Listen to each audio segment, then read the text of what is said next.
నమస్తే సార్. నమస్తే సార్. పేరు సార్? నా పేరు వెంకటేష్ అండి. వెంకటేష్ గారు, ఇప్పుడు ఇలా ఐపీఎల్ సీజన్ స్టార్ట్ అయింది కదా, ఈ రోజు నుంచి బెట్టింగ్ యాప్స్ వల్ల విస్తృతంగా బెట్టింగ్ జరుగుతుంది సార్. దీనివల్ల యువత స్పాయిల్ అవుతుందా, బెనిఫిట్ అవుతుంది సార్? డెఫినెట్గా అండి. ఇది బెట్టింగ్ యాప్స్ అనేది ఒక గవర్నమెంట్ నిషేధించిన ప్లాట్ఫామే. ఇది దీనివల్ల ఖచ్చితంగా సమాజానికి ఇది హానికరమే. దీని గురించి ఎట్లాంటి ప్రమోషన్స్ కానీ సినీ యాక్టర్స్ కానీ వాళ్ళు ఎవరు కూడా దీని మీద ప్రమోట్ చేయవద్దనే మనవి. గతంలో కూడా ఏదైనా సినీ యాక్టర్స్ని ఖచ్చితంగా అనుకరిస్తారు కాబట్టి వాళ్ళు ఎట్లాంటి ప్రకటనలు దీని మీద చేయకూడదని నేను కోరుకోవటం అవుతుంది సార్. ఇప్పుడు మన సీనియర్ యాక్టర్ ప్రకాష్ రాజ్ గారు ఉన్నారు కదా, ప్రకాష్ రాజ్ గారు అని సీనియర్ యాక్టర్ ఈ బెట్టింగ్ యాప్స్ ఎందుకు ప్రమోషన్ చేస్తున్నారు? ఇది ఆయన తెలిసిన వెంటనే మానేశాను అని చెప్పేసి ఇంటర్వ్యూలో చెప్పారు. అది సంతోషం. కానీ ఇట్లాంటిది అసలు మొదటి నుంచే ఎంకరేజ్ చేయవద్దని నా మనవి.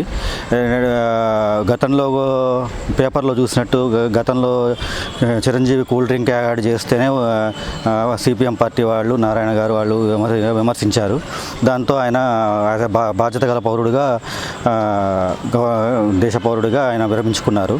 ఇట్లాంటివి వాళ్ళు మొదటలోనే వాళ్ళకి తెలిసి మాత్రం ఎట్లాంటి పరిస్థితుల్లో లీగల్ అయిన థమ్సప్ యాడ్నే చిరంజీవి వద్దనుకున్నారు. ఇల్లీగల్ అయిన ప్రమోషన్స్ని, ఇల్లీగల్ అయిన ఇట్లాంటి బెట్టింగ్ యాప్స్ని ఎట్లాంటి ప్రకటన చేయకూడదని నేను కోరుకుంటున్నాను సార్. ఇప్పుడు బెట్టింగ్ యాప్స్ వల్ల యూత్ లాస్ అవుతుంది కదా సార్, మరి గవర్నమెంట్ ఎందుకు ఈ బెట్టింగ్ యాప్స్ మీద స్ట్రిక్ట్ యాక్షన్ తీసుకోవట్లేదు? పేపర్లో చదివిన దాని మీద అదే చెప్పారు. దీనికి నివారించడం కష్టం, దీని మూలాలు అన్నీ విదేశాల్లో ఉంటున్నాయి, లీగల్గా ఈ ప్రాసెస్ చేయడం చాలా కష్టం అని చెప్తున్నారు పోలీస్ శాఖ.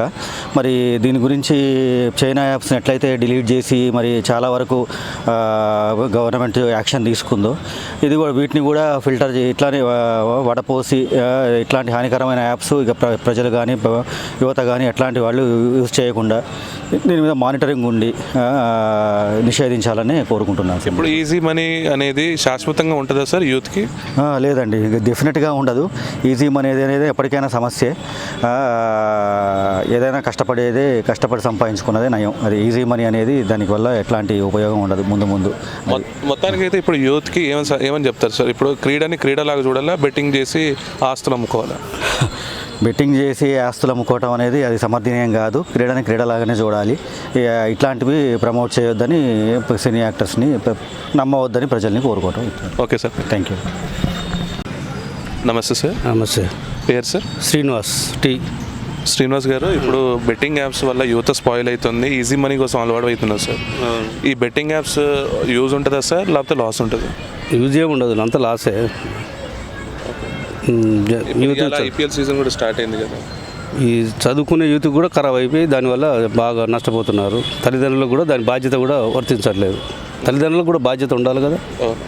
తల్లిదండ్రులు కూడా దాన్ని పరిశీలన చేసుకొని వాళ్ళకి డబ్బు ఇవ్వద్దా అనేది దాన్ని ఆలోచన చేసుకుంటే మంచిగా ఉంటుందని. వీళ్ళంటే లోన్ యాప్స్ నుంచి తీసుకొని బెట్టింగ్ పెడుతున్నారు అనేసి ఒక వాదన. అంటే మరి అది గవర్నమెంట్ సిస్టమ్, అది దానికి వాళ్ళ యాప్ గురించి పెట్టేది ప్రజల కోసం అవసరం, బ్యాంకు నిమిత్తం అందరికీ అవసరం. వాళ్ళు ఉపయోగించుకుంటే దాన్ని వాళ్ళు ఏం చేస్తారు? బ్యాంకులు కూడా చేసేది ఏం లేదుగా. Loan apps, private loan apps ఉన్నాయి కదా, దానివల్ల కూడా సూసైడ్ చేసుకుంటున్నారు కొంత యువత. సార్ మరి లోన్స్ అనేది ఒక బెట్టింగ్ కోసమే కాదు కదా, అందరికీ ఉపయోగపడేటట్టు అనేది లోన్స్ యాప్స్ పెట్టేది వాడు కూడా. దానివల్ల వాడు ఒక్కళ్ళు కంపెనీ చేసేది ఏం లేదు. వీళ్ళు చూసుకోవాలి, యువతనే దాన్ని పరిశీలన చేసుకోవాలి.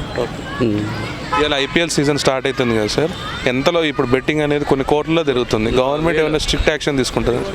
గవర్నమెంట్ ఏం చేస్తారు సార్? దానివల్ల గవర్నమెంట్ ఎన్ని స్ట్రిక్ట్ చేసినా, ఎంత పోలీసు బందోబస్తు పెట్టినా నడుస్తూనే ఉంది ఇన్లీగల్గా. దాన్ని వాళ్ళు ప్రతిదానికి పోయి చూడాలంటే చూడలేరుగా. మొత్తానికి ఇది యూత్కి ఏం చేయమని చెప్తారు సార్? యూత్ నష్టపోతున్నారు. వాళ్ళు దాన్ని సరైన రీతిలో పెట్టడానికి పోలీసు వాళ్ళ వ్యవస్థ కూడా కావట్లేదు. పోలీస్ వ్యవస్థ కూడా దాన్ని ఎంతమందికి ఏం చేస్తాడు? 100 మంది ఉంటే ఒక పోలీస్ ఆయన ఏం చేస్తాడు? దానికి ఆయన కూడా దాన్ని మన తల్లిదండ్రులే కొంచెం కంట్రోలింగ్ పెడితే బాగుంటుంది అని ఆలోచన. తల్లిదండ్రులు కంట్రోల్ పెడితే బాగుంటుంది, అంతే కదా. ఓకే సార్, వాళ్ళు చెప్తే విన్నారు కదా, నేను చెప్తే విన్నారు కదా. తల్లిదండ్రులే దాన్ని ఒక సరైన దారిలో పెట్టిస్తే బాగుంటుందని. Okay sir. Okay sir.